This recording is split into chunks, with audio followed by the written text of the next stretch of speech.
ಕಲಬುರಗಿಯಲ್ಲಿ ದಿನೇ ದಿನೇ ಸೋಂಕು ಉಲ್ಬಣ ಆಗ್ತಾ ಇದೆ. ಆದ್ರೂ ಕೂಡ ಎಡವಟ್ಟನ್ನ ಮಾಡ್ತಾ ಇದೆಯಾ ಜಿಲ್ಲಾಡಳಿತ ಅನ್ನುವ ಪ್ರಶ್ನೆ ಎದ್ದಿದೆ. ಜಿಮ್ಸ್ ಆಸ್ಪತ್ರೆ ವಿರುದ್ಧ ಕೇಳಿ ಬರ್ತಾ ಇದೆ ಆರೋಪ. ಏನ್ ಆರೋಪ ಕೇಳಿ ಬರ್ತಾ ಇದೆ ಅಂದ್ರೆ, ಏನ್ ಎಡವಟ್ಟನ್ನ ಮಾಡ್ಕೊಳ್ತಾ ಇದೆ ಕಲಬುರಗಿಯಲ್ಲಿ ಅಲ್ಲಿನ ಜಿಲ್ಲಾಸ್ಪತ್ರೆ ಅಂದ್ರೆ, ಕೊರೋನಾ ಶಂಕಿತರಿಗೂ ಹಾಗೆ ಸಾಮಾನ್ಯ ರೋಗಿಗಳಿಗೂ ಒಂದೇ ಕಡೆ ಚಿಕಿತ್ಸೆಯನ್ನ ನೀಡಲಾಗ್ತಾ ಇದೆ ಎನ್ನುವ ಆರೋಪ ಈಗ ಕೇಳಿ ಬರ್ತಾ ಇರುವಂತದ್ದು. ಕೊರೋನಾ ಸೋಂಕಿತರು ಏನಿದ್ದಾರೆ ಅವ್ರಿಗೂ ಕೂಡ ಒಂದೇ ಹಾಸ್ಪಿಟ್ಲು, ಮತ್ತೆ ಸಾಮಾನ್ಯ ರೋಗಿಗಳಿಗೂ ಕೂಡ ಅದೇ ಆಸ್ಪತ್ರೆಯಲ್ಲಿ ಚಿಕಿತ್ಸೆಯನ್ನ ನೀಡಲಾಗ್ತಾ ಇದೆ ಅನ್ನುವ ಆರೋಪ ಕೇಳಿ ಬರ್ತಾ ಇರುವಂತದ್ದು. ಒಂದೇ ವಾರ್ಡ್ ನಲ್ಲಿ ಎಲ್ರಿಗೂ ಚಿಕಿತ್ಸೆಯನ್ನ ನೀಡ್ತಾ ಇರುವಂತ ಆರೋಪ ಇದೆ.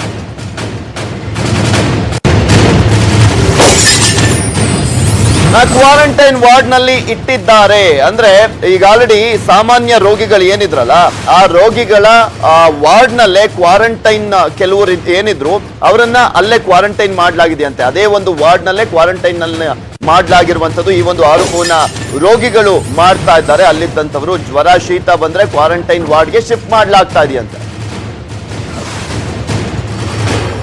ಇದೆಲ್ಲದ್ರ ಬಗ್ಗೆ ಮತ್ತಷ್ಟು ಡೀಟೇಲ್ಸ್ ಅನ್ನ ನೀಡ್ತಾರೆ ನಮ್ಮ ಕಲಬುರಗಿಯ ಪ್ರತಿನಿಧಿ ಶಿವರಾಮ್ ಅಸುಂಡಿ. ನೇರ ಸಂಪರ್ಕದಲ್ಲಿ ಜಾಯ್ನ್ ಆಗ್ತಾ ಇದ್ದಾರೆ. ಎಸ್ ಶಿವರಾಮ್ ಅಸುಂಡಿ, ಹೇಗ್ ಸಾಧ್ಯ ಇದು ಅಂತ, ಯಾಕೆ ಇಷ್ಟೊಂದು ಎಡವಟ್ಟನ್ನ ಮಾಡ್ಕೊಳ್ತಾ ಇದೆ ಅಲ್ಲಿನ ಜಿಲ್ಲಾಸ್ಪತ್ರೆ?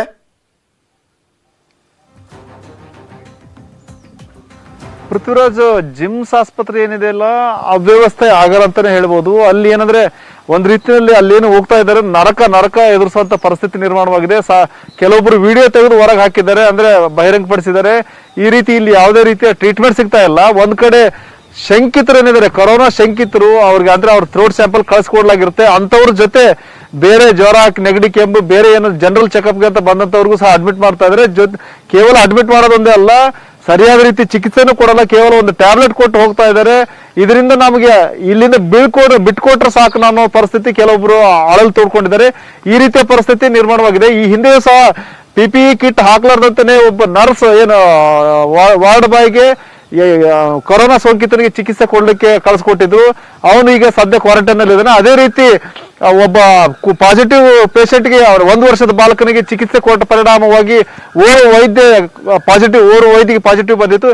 ಈ ರೀತಿಯ ನಿರ್ಲಕ್ಷ್ಯಕ್ಕೆ ಇವೆಲ್ಲವೂ ಕಾರಣ. ಅಂದ್ರೆ ಒಟ್ಟಾರೆ ಇಲ್ಲಿ ಸರಿಯಾದ ರೀತಿಯಲ್ಲಿ ಮಾಸ್ಕ್ ಕೊಡ್ತಾ ಇಲ್ಲ ಅನ್ನೋದು ಆರೋಪ ಇದೆ. ಜೊತೆಗೆ ಈ ಬಂದವ್ರು ಏನು ಶಂಕಿತರನ್ನ ಪ್ರತ್ಯೇಕವಾಗಿ ಮತ್ತು ಜನರಲ್ ಆಗಿ ಚೆಕಪ್ ಬಂದಂತವ್ರು ಮತ್ತು ಜನರಲ್ ಏನ್ ಟ್ರೀಟ್ಮೆಂಟ್ ಬಂದಂತವ್ರನ್ನ ಸಪರೇಟ್ ಆಗಿ ಇಡ್ತಾ ಇಲ್ಲ. ಎಲ್ಲರೂ ಒಂದ್ ಕಡೆ ಇಡೋದ್ರಿಂದಾಗಿ ವಾರ್ಡ್ ಅಂತ ಸಪರೇಟ್ ಇಲ್ವಾ ಶಿವರಾಮ ಸುಂಡಿ?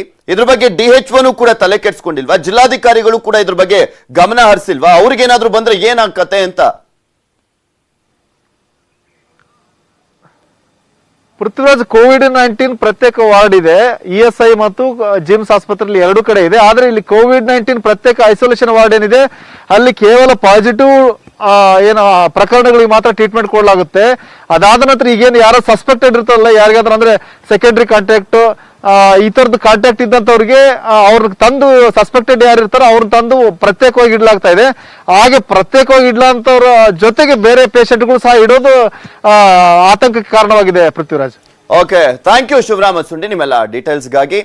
ಕಲಬುರಗಿಯಲ್ಲಿ ಸೋಂಕಿತರ ಸಂಖ್ಯೆ ಹೆಚ್ಚಳ ಆಗ್ತಾ ಇರೋದ್ರ ಜೊತೆಗೆ ಈ ಒಂದು ಆತಂಕ ಮನೆ ಮಾಡಿದೆ. ಸಾಮಾನ್ಯ ರೋಗಿಗಳು ಮತ್ತೆ ಕ್ವಾರಂಟೈನ್ ನಲ್ಲಿ ಇಡುವಂತ ರೋಗಿಗಳನ್ನ ಕೂಡ ಒಂದೇ ವಾರ್ಡ್ ನಲ್ಲಿ ಹಾಕ್ಬಿಟ್ಟು ಚಿಕಿತ್ಸೆಯನ್ನ ನೀಡಲಾಗ್ತಾ ಇರುವಂತ ಹಿನ್ನೆಲೆಯಲ್ಲಿ ಅಲ್ಲಿರುವಂತ ಸಾಮಾನ್ಯ ರೋಗಿಗಳು ಆಕ್ರೋಶವನ್ನ ಹೊರಹಾಕ್ತಿದ್ದಾರೆ. ಕಲಬುರಗಿಯಲ್ಲಿ ಸೋಂಕಿತರ ಸಂಖ್ಯೆ ಹೆಚ್ಚಳ ಆಗ್ತಾ ಇದೆ. ಕ್ವಾರಂಟೈನ್ಗಾಗಿ ನಗರದ ಲಾಡ್ಜ್ಗಳನ್ನ ಈಗ ವಶಕ್ಕೆ ಪಡೆಯಲಾಗ್ತಾ ಇದೆ. 48 ಲಾಡ್ಜ್ಗಳನ್ನ ಜಿಲ್ಲಾಡಳಿತ ತನ್ನ ವಶಕ್ಕೆ ಪಡೆದುಕೊಳ್ಳುವುದಕ್ಕೆ ಸೂಚನೆಯನ್ನ ನೀಡಿರುವಂತದ್ದು. ಆರೋಗ್ಯ ಇಲಾಖೆಗೆ ಹಸ್ತಾಂತರಿಸಲಿಕ್ಕೆ ಆದೇಶವನ್ನ ಹೊರಡಿಸಿದೆ. ಲಾಡ್ಜ್ ಮಾಲೀಕರಿಗೆ ಜಿಲ್ಲಾಡಳಿತದ ಸೂಚನೆ ಇದು. ಆರೋಗ್ಯ ಇಲಾಖೆಯಿಂದ ನಿಗದಿತ ಬಾಡಿಗೆಯನ್ನ ಕೂಡ ಕೊಡುವಂತ ವಿಚಾರಕ್ಕೆ ಸಂಬಂಧಪಟ್ಟಂತೆ ಈಗ ಆಲ್ರೆಡಿ ಮಾತುಕತೆ ಆಗ್ತಾ ಇದೆಯಂತೆ. ಕಲಬುರಗಿ ಜಿಲ್ಲಾಧಿಕಾರಿ ಆಗಿರುವಂತ ಬಿ ಶರತ್ ಅವರು ಈ ಒಂದು ಆದೇಶವನ್ನ ಹೊರಡಿಸಿದ್ದಾರೆ. ಕಲಬುರಗಿಯಲ್ಲಿ ಸೋಂಕಿತರ ಸಂಖ್ಯೆ ಹೆಚ್ಚಳ ಆಗ್ತಾ ಇರುವಂತ ಹಿನ್ನೆಲೆಯಲ್ಲಿ ಅವರ ಪ್ರೈಮರಿ ಕಾಂಟ್ಯಾಕ್ಟ್ ಗಳನ್ನ ಕ್ವಾರಂಟೈನ್ ಮಾಡಬೇಕಾಗಿರುವಂತ ಹಿನ್ನೆಲೆಯಲ್ಲಿ ಹೋಟೆಲ್ಗಳನ್ನ ಈಗ ಬಾಡಿಗೆಗೆ ತೆಗೆದುಕೊಳ್ಳಲಾಗ್ತಾ ಇದೆ.